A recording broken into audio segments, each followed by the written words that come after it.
Second half சூப்பரா இருந்தது. எங்களுக்கு என்னவோ இழந்த விஜயகாந்த் சார மறுபடியும் பார்த்த மாரி இருந்தது.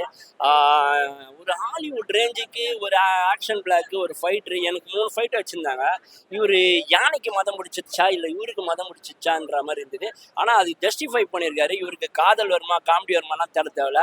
ஆனா 200% இவருக்கு ஆக்ஷன் வரும் அப்படின்ற மாரி நல்லாவே காமிச்சிருக்காரு. ஃபர்ஸ்ட் படமா இது பண்ணியிருக்கலாம். பட் இதுல ரொம்ப அற்புதமா இருக்கு. அதுதான் சொல்றேன். இன்னும் 2 ஃபைட் வச்சுக்கலாமான்னு தோணுச்சு.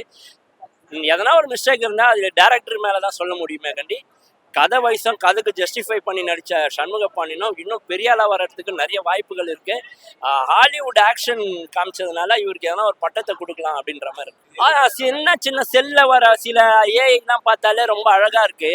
நம்ம கேப்டன் வந்து அவரோட வாய்ஸ்ல அவர் பேசுறப்போ அந்த டேர்ன் பண்றப்போ அதெல்லாம் கொஞ்சம் கொடுத்து ஏஐல இன்னும் அழகா பண்ணிருக்கலாமே. அந்த ஏஐல கோட்டை விட்டு ஆனா அவர் அந்த ஏஐல காட்டுறதே அம்பளி தும்பளியாவது தேட்டரு அவ்வளோ அழகா இருக்கு.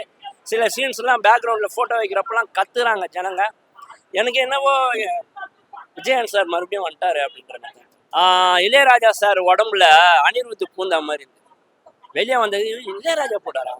சத்தியமா அவர் போட்டிருக்க மாட்டாரு. அவர் இந்த மாதிரிலாம் போடுற ஆளே இல்லையாச்சே. ஒருவேளை காசு அதிகமாக கொடுத்துருப்பாங்களோ அப்படின்ற மாதிரி.